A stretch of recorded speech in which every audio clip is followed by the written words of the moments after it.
I'm standing wedged between two bored Secret Service agents and a tray of rapidly sweating cheese cubes, watching the kind of political theater that would make a soap opera writer quit out of professional shame, and I'm thinking to myself that I really should have known better than to expect even a moment of normalcy from this circus.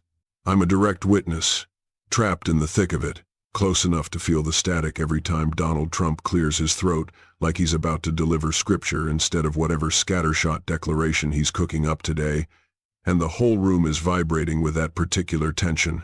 Everyone gets when they know he's furious but pretending not to be. He's pacing in these jerky little loops, the way a man does when he's absolutely determined to be the calm, rational adult in the room and fails at it in real time, and every aide within 10 feet is pretending they don't notice the storm forming because they're all trained professionals in the noble art of selective observation. The source of today's meltdown is a man I can practically see shrinking into his collar just a few feet away.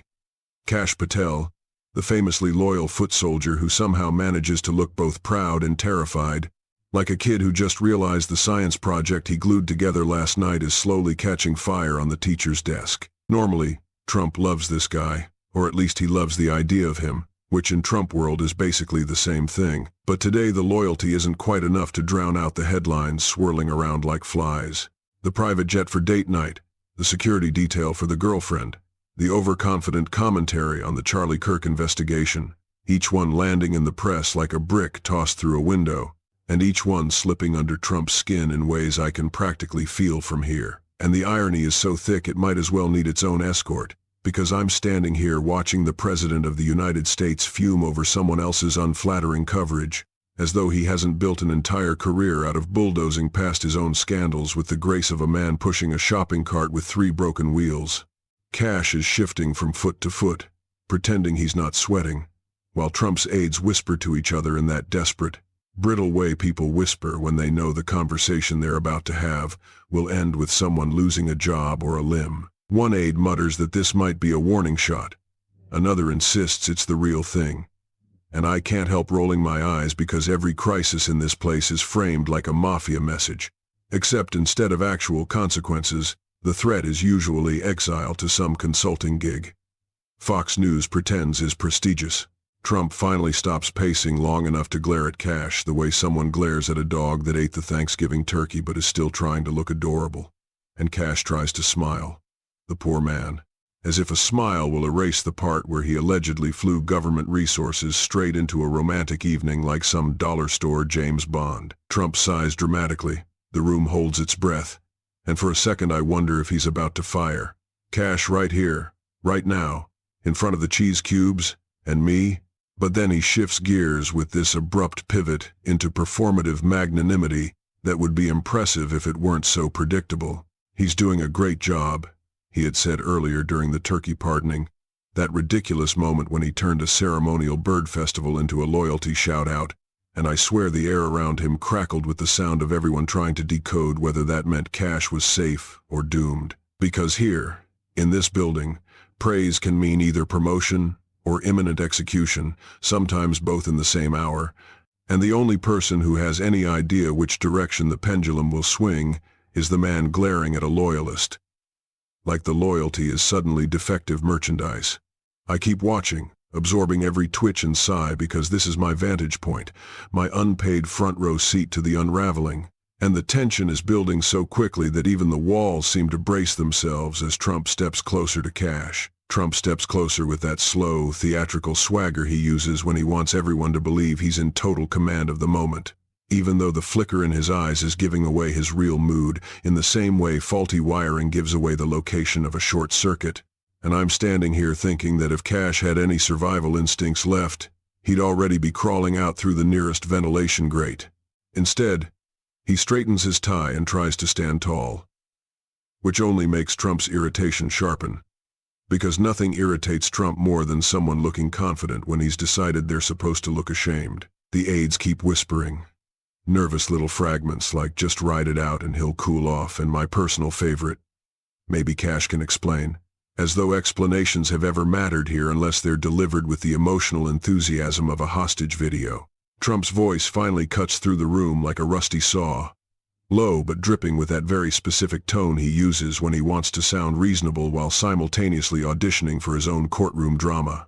He asks Kash if he understands the situation, which is Trump speak for prepare for impact, and Kash nods a little too eagerly, like a man desperately trying to preemptively agree to a punishment he hasn't heard yet. The tension builds in the air like condensation, heavy and humid, as Trump begins circling around the issue with his signature spiral logic, talking about loyalty, talking about optics, talking about how the fake news loves to twist things while simultaneously acting like the headlines are personal betrayals carved directly into his ego. And I'm watching this unfold thinking how strange it is that the man who claims headlines don't matter is currently treating a bad week of press the way some people treat catastrophic natural disasters. Kash finally opens his mouth to quietly insist that he's still fully committed to the job, and the words stumble out like they're tripping over each other, which is honestly the most relatable thing about him in this moment. Trump interrupts him almost immediately, waving a hand like he's dismissing a waiter who brought the wrong order, and I swear everyone in the room flinches in synchronized sympathy. He starts in on the girlfriend story, pretending he's simply concerned about how it looks, as though this place hasn't been a rolling thunderstorm of questionable appearances since the very first day. And through it all, I keep watching Trump's expression shift between offended, wounded, baffled, and theatrically disappointed, like he's auditioning for the role of a betrayed emperor in a community theater production where no one bothered to learn their lines. Kash tries again to speak, and this time Trump leans in just enough to make the imbalance obvious, a physical reminder that in this building loyalty flows in only one direction, and redemption is handed out roughly as often as snowstorms hit the tropics. The aides start looking anywhere but at the two of them, studying their shoes or the ceiling, or a particularly interesting pattern in the carpet, all of them silently, trying to avoid being the next target of Trump's wandering frustration.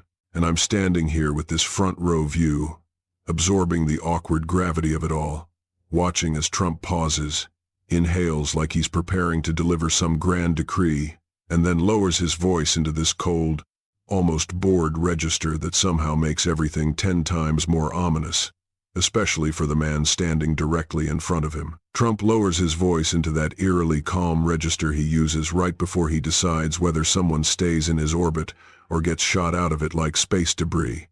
And Kash leans in slightly, as if closer proximity might somehow soften whatever impact is coming, but it only makes Trump's stare land harder, sharper, like a spotlight designed specifically for exposing discomfort. He tells Kash that people are talking, which in Trump land is less a statement of fact and more a thinly veiled accusation. A suggestion that the universe itself is whispering disapproval directly into his ear, and Kash nods as though agreeing with the weather. I'm watching this exchange like I'm stuck inside a living political tension experiment. And the more Trump talks, the more he keeps circling back to the same point. The headlines, the embarrassment, the frustration that someone else's mess is overshadowing his preferred narrative of dominance. And it's stunning in a bleakly predictable way how deeply that irritation is settling into his posture. Kash keeps swallowing, keeps nodding, keeps trying to look like a man who's learning a valuable lesson instead of a man who's just trying to survive the moment. And Trump ramps up the pressure by pacing again, each step a punctuation mark. He thinks adds gravitas, but mostly just intensifies the room's collective dread.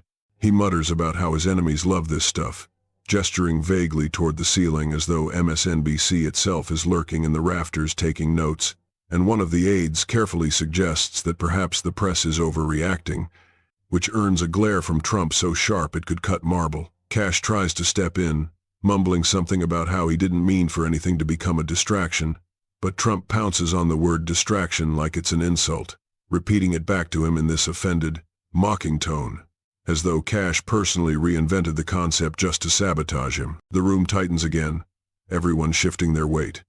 Because this is how it always goes.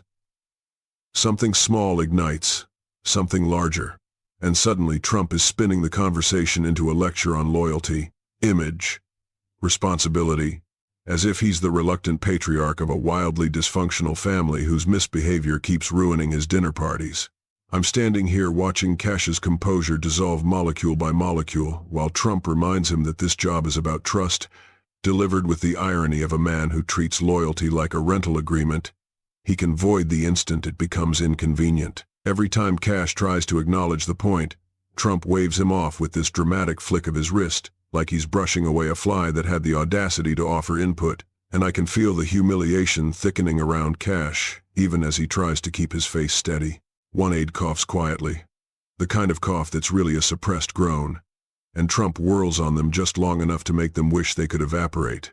His irritation is spreading outward now, touching everyone within a 10-foot radius, and when he finally swings his attention back to Kash, it lands with the full force of a man who believes disappointment is a leadership strategy. Then Trump steps closer, lowering his voice even further, the whole room freezing as he presses the point that he needs people who don't create problems, delivered with that patronizing, practiced weariness he uses when he wants to sound like the only sane man in a world of incompetence. Kash nods again, smaller this time, his shoulders curling inward as though he's bracing for the final blow. And just as Trump opens his mouth to deliver whatever next line he's been rehearsing internally, something in the room shifts, the energy tightening like a wire pulled just a little too far. The shift is subtle but unmistakable.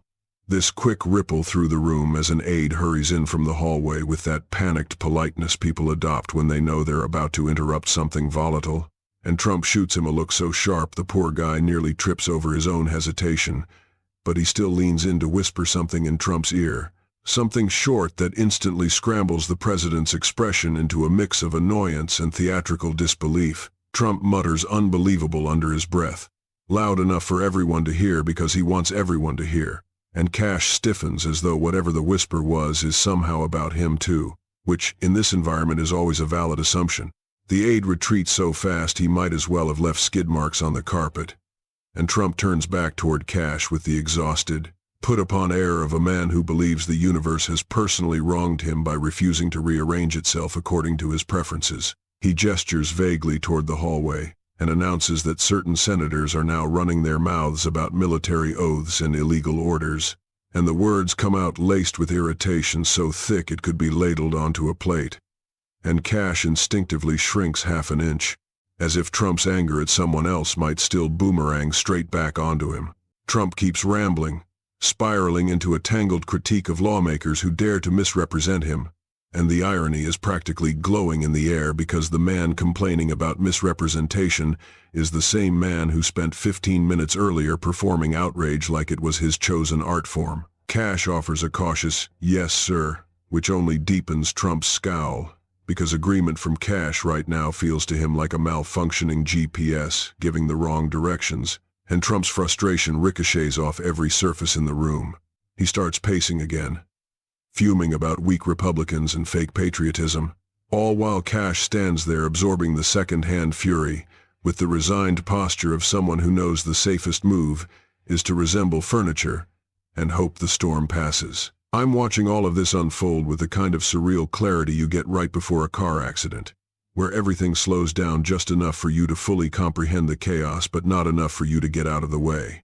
Trump points a finger at Kash, not accusingly, more like he's trying to physically anchor his monologue to the nearest loyal body, and starts lecturing him about discipline, messaging, loyalty, the whole predictable suite of grievances he rotates through whenever he feels cornered by headlines he can't control. Kash keeps nodding, quieter and smaller each time, as though he's hoping if he minimizes himself enough the heat will eventually drift elsewhere. But Trump's attention keeps snapping back to him because Kash is the easiest target within arm's reach.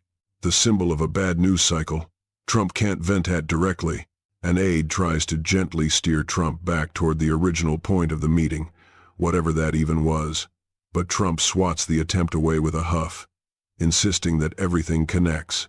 Kash's headlines, senators getting ideas, the media twisting the narrative, all of it forming some grand conspiracy in his mind where he is once again the aggrieved centerpiece. And as he rambles, the room sinks deeper into that familiar dread-soaked silence, the kind where everyone pretends this is normal because the alternative is acknowledging they're all trapped in a performance they never auditioned for.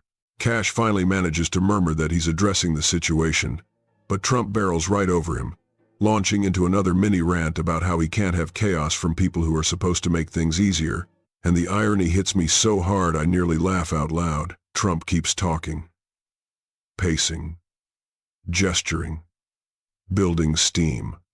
while Kash stands frozen in place like a monument to uncomfortable loyalty, and the whole scene tilts into this absurdly tense ballet of frustration and submission. And then Trump pauses, mid-sentence, mid-gesture, staring at Kash like he's trying to decide if he's about to fire him, forgive him, or spontaneously rewrite the entire narrative again just because he can. And the room holds its breath as he leans in, ready to deliver whatever comes next. Trump leans in so close that Kash visibly forgets how to blink, and the whole room contracts into this suffocating stillness, the kind where even the dust particles seem to stop moving as everyone waits to see which direction the mood is about to swing, because in this world the next 5 seconds can determine whether someone keeps their job or becomes a cautionary tale, told in hushed tones near the coffee machine. Trump studies Kash's face like he's searching for some flaw he can claim has been there all along, some defect that justifies the irritation boiling in him, and Kash forces a painfully earnest expression that looks like he practiced it in the mirror, hoping it reads as humility instead of sheer panic. Trump finally exhales, long and theatrical, like he wants the whole room to appreciate how exhausting it is to be him. And then he tells Kash that people expect better, as if the man who treats impulsiveness as a leadership style is now deeply invested in professional conduct. Kash mumbles that he understands, and Trump nods in this slow, disappointed way that would feel paternal if it weren't so transparently performative, as though he's positioning himself as the weary father figure whose children keep embarrassing him in public. He adds that he needs to think about Kash's future, which lands in the air like a suspended guillotine, hovering just above the man's neck while pretending to be a thoughtful gesture. One of the aides tries again to bring some structure back into the conversation, gently suggesting they move to the next briefing item, but Trump waves him off like he's shooing a bothersome mosquito, muttering that he won't be made a fool of, which is an impressive line coming from someone who turns official events into vanity theaters. Kash tries to offer a final reassurance, a soft "I'm here to serve," but Trump cuts him off with a raised hand, the gesture dripping with that dramatic flair he reserves for moments when he wants to remind everyone that the hierarchy flows downward at a steep angle. He steps back, finally giving Kash some air, though the relief rolling off Kash is so visible it might as well be steam rising from asphalt. But Trump's calm is deceptive, this fragile, temporary quiet that hangs in the air like the calm before a storm that hasn't decided where to strike, and I'm standing here watching him stew in his own conflicted self-image. Magnanimous leader on the surface, simmering resentment just underneath, incapable of letting go of a headline he swears doesn't matter. Kash silently adjusts his sleeves, trying to look composed, but his hands shake just enough that the nearby aides pretend not to notice, and Trump shifts his attention toward the door, as if the room itself has bored him. Without warning, he strides toward the hallway, tossing a vague "we'll see" over his shoulder, a phrase so hollow and ominous it could double as a threat in a low-budget crime drama, and Kash stands frozen, caught between relief and dread, unsure whether he just survived something or simply postponed it. The aides scramble after Trump, offering updates and talking points he ignores with practiced indifference, and Kash stays rooted in place, staring at the floor with the dazed expression of a man replaying every mistake he's made in the past month, wondering which one might end up being the final straw. I'm still here, a witness pinned to the moment, watching Trump disappear down the corridor while the tension he leaves behind clings to the walls like residue, thick and unresolved, heavy enough to follow Kash long after this room empties out. And as the last aide slips through the doorway, trying to keep pace with a president marching toward his next grievance, Kash finally exhales a shaky breath that trembles through the silence. The kind of breath a man takes when he realizes the ground beneath him is still shifting, still unstable, still waiting for someone else's mood to decide whether it collapses entirely.